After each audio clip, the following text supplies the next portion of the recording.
Gentlemen, my special honor to be with you today. Before I start, I would like to thank to Gabor for such a nice words. You are a really polite guy. I like such a teachers. You know, I'm sure that your students are very satisfied with you because I like this kind of philosophy in science. It's very important also to know what the people before us did for us today and to just contribute somehow to the total knowledge in the world. So thank you, Gabor, for a very nice presentation. I will tell you something totally different. And there is no crack. It is not fracture mechanics still yet.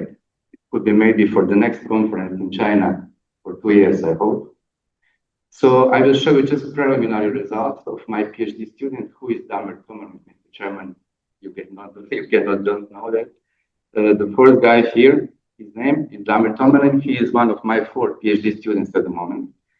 And his dissertation is absolutely different than this paper, but okay, no problem.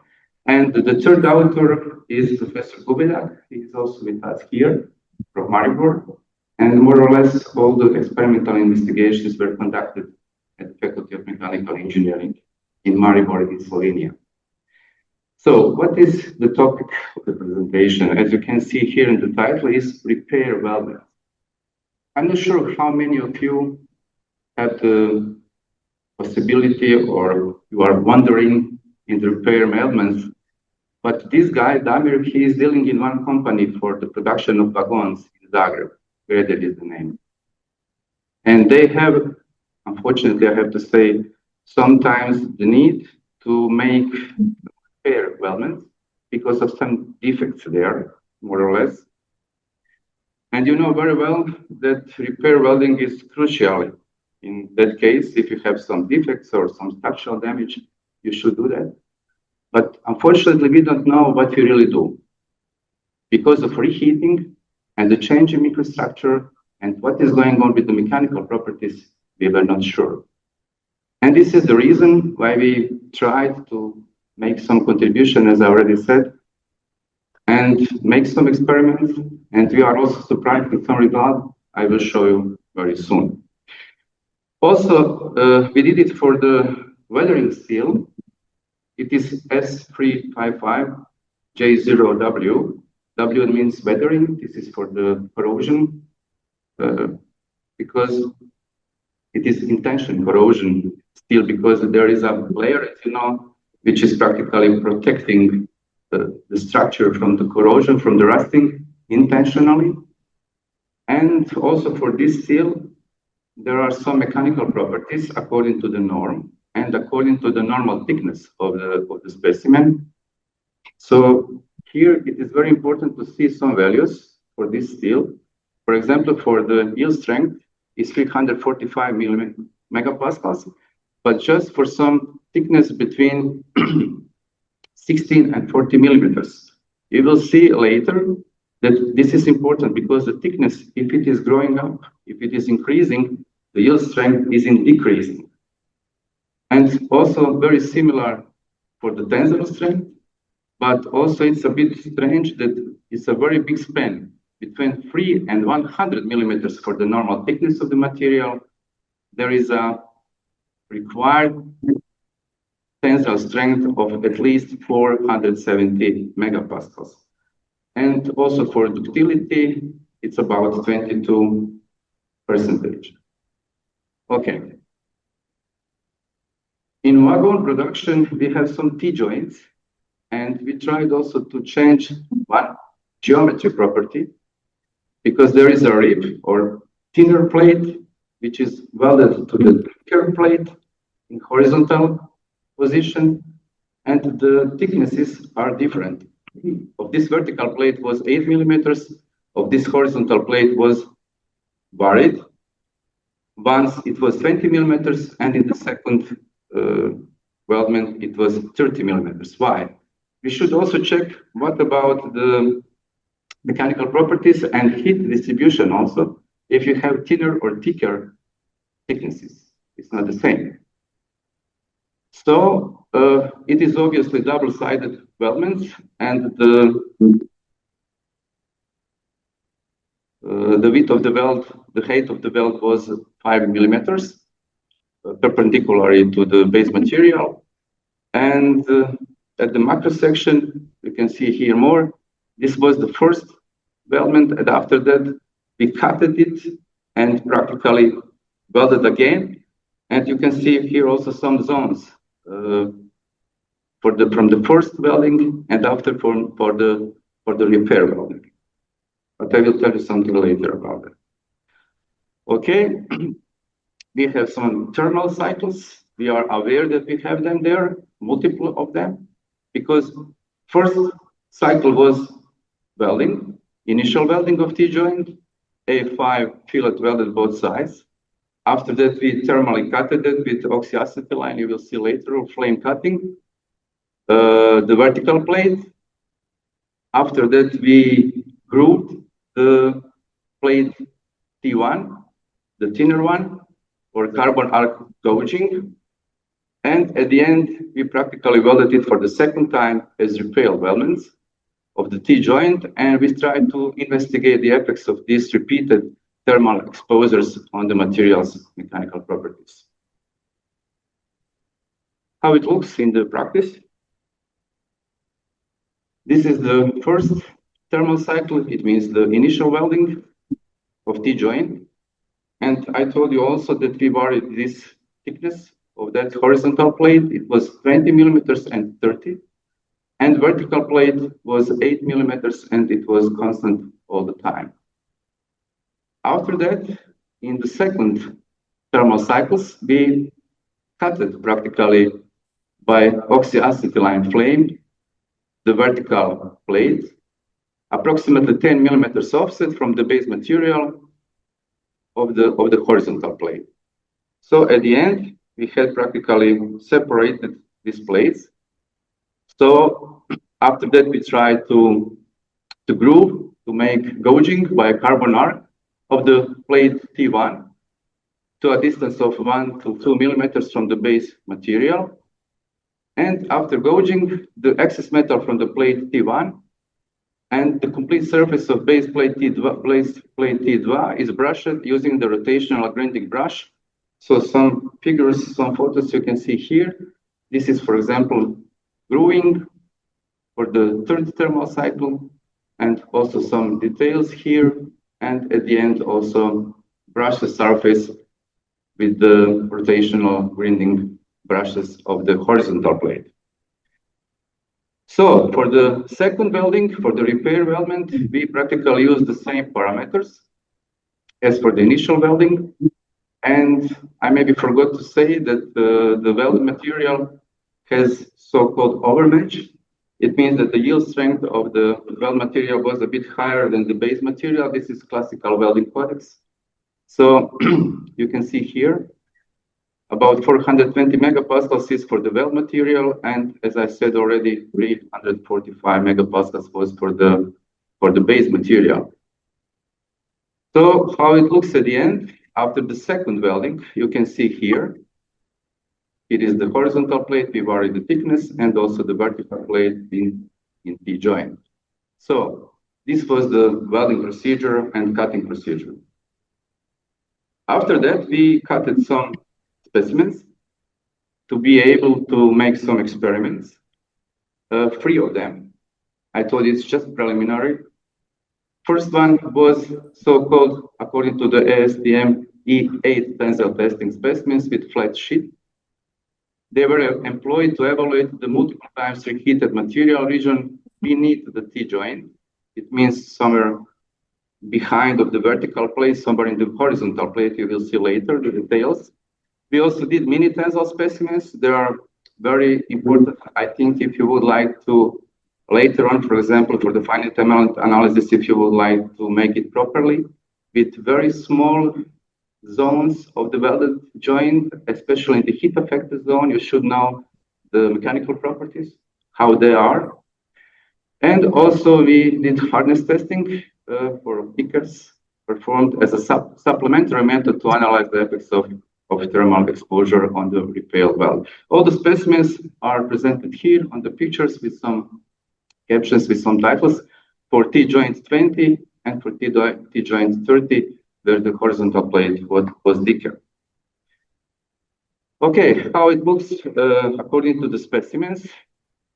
There were 5 specimens for 20 millimeters thickness of the horizontal plate. They are positioned here. Distance between them was 0.25 millimeters. They were cut by wire, by EDWC. And also, there are 5 specimens in this 20 millimeters plate and also 5 specimens in 30 millimeters plate thickness. So we made them, and there are the specimens, and they were, later on, they were, of course, subjected to the tensile testing. Okay. Next one.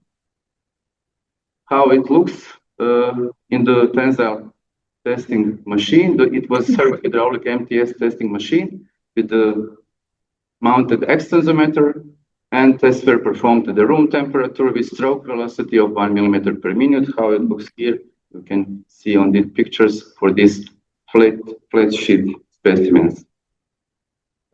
We did also the mini tensile specimens, I told you already, positioned in the well, but under the angle of 45 degrees.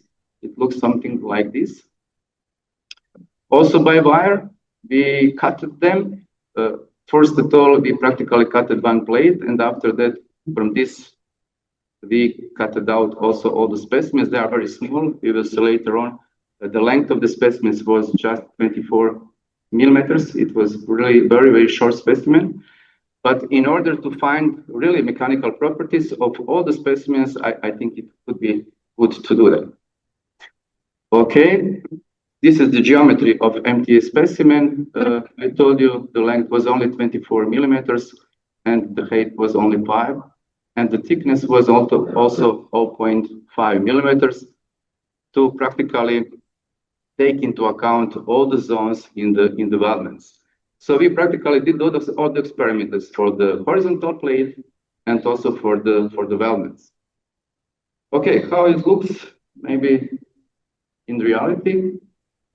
Just one photo of tensile testing of MTS specimens using RMS measurement system to also find the strains on the surface of the specimens.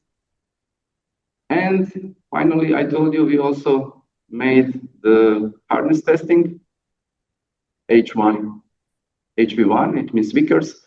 Also, there are the points of indentations. Also, they are more or less in the weldments, but also in some heat affected zone and in the base material, just for the comparison. And also for the thickness of 20 and 30 millimeters. Where are the points for the indentation? To measure the hardness testing, you can see here. There are 17 and 13 points of indentation for different thicknesses of the horizontal plate. Okay, and just some results at the end. I hope I have still the time. Okay. It is a bit strange that we practically, for the flat sheet specimens, it means behind the horizontal plate, it means from the surface of the horizontal plate to the middle one, where the first specimen was very near to the surface and the fifth one was practically in the middle of the horizontal plate.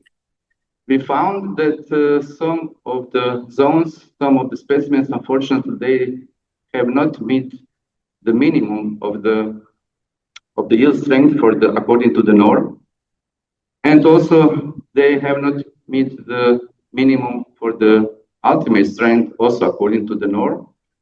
And I have to say that also for these two specimens, for example, the ductility was also insufficient.